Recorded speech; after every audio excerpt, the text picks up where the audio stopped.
Yeah, pretty good. Yeah, really. So, so Under Tomorrow's Sky is a project that brings together an ensemble of scientists, technologists, futurists, concept artists, sci-fi prop makers from the special effects industry to come together and collectively author a proposal for a vision of a future city, the stories that it contains and the landscape that surrounds it. So what we've done is organize a public think tank where all of these people are able to get together and share in a collaborative discourse and have a conversation that was about exploring what a design brief for this city might be, what its roles would be, what its form might be, where is it? Is it of a time? Is it of a place? Is geography even important? Does the city even look like a city anymore? So we had all of these people come together to discuss these ideas. Bruce Sterling came in, and his particular interest was in the idea of the dematerialized city, or a city disappearing through technology, a city being infinitely scannable and readable, a city that would be interfaced through gesture alone, no touch. The idea of a bathroom with no faucets or taps, no doorknobs, that you just danced, some kind of amazing silent film of exaggerated gestures that we controlled our space with. Rachel Armstrong, who's a synthetic biologist, came, and she was interested in the idea of a city as a nature, a city as an ecological system, a city as a structure that produced a kind of biological soil as its main constituent components, a city that would grow, but then it would decay and it would recycle itself. It would produce its own soil, its own land for the city to grow across time. So there was really interesting relationships between the idea of the city disappearing through technology and the city growing through biology. So what we've kind of come to terms with is the idea that our city may actually be a landscape. It may be indistinguishable from nature. It may be conceived of as a giant reef, a geological construction, one that would be growing but then would erode away, and then a new city would be built on top of the layers, and a new city again, and then it would erode, and then a new city again. And the idea that the city would grow as geological strata. So we might be able to mine the city for itself. We might be able to dig back in and find remnants of the city that was once past. Or even might imagine caverns and caves of a city underneath a city, and then a city underneath that city.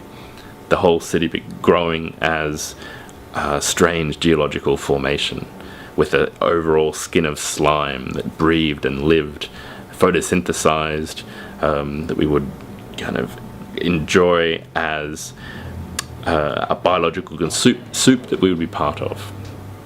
Because I think what was one of the key ideas is that us and the city were kind of living in some sort of symbiosis, that the city would be something that would be growing and we would grow with it, and we would be a fundamental part of the city. That would both be biological organisms living together. We had an idea for the city as a place. The city would be grown out of the ruins of an imagined post-oil Middle East context. It would be sited somewhere within the Persian Gulf in a post-oil future. Behind it would be the ruins of Dubai and its mile-high towers that have eroded away. And this city grows in its place. A strange sort of urbanism, no longer reliant on oil or fossil fuels, but reliant on biology and reliant on systems and ecology.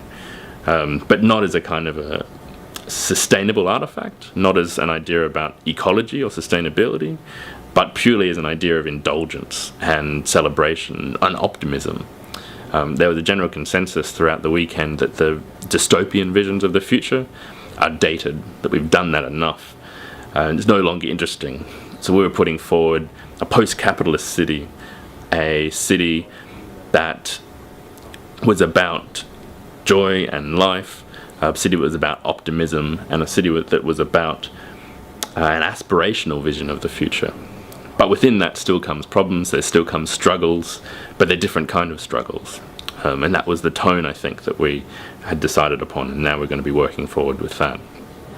So the next stage within this city is to take all of those thoughts and ideas and start to develop through design sketches and working with our team of concept artists and our team of model makers to build the model of this city, this idea of a crust, an artificial reef, that grows across time.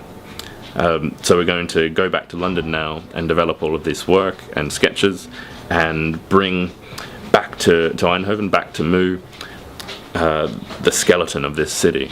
And then across the course of the exhibition, layer upon layer of the city will grow, and just like a geology, it'll start to layer upon itself and grow across time and develop into a city that's not of a particular time, but that's built through time. Perfect. Yeah.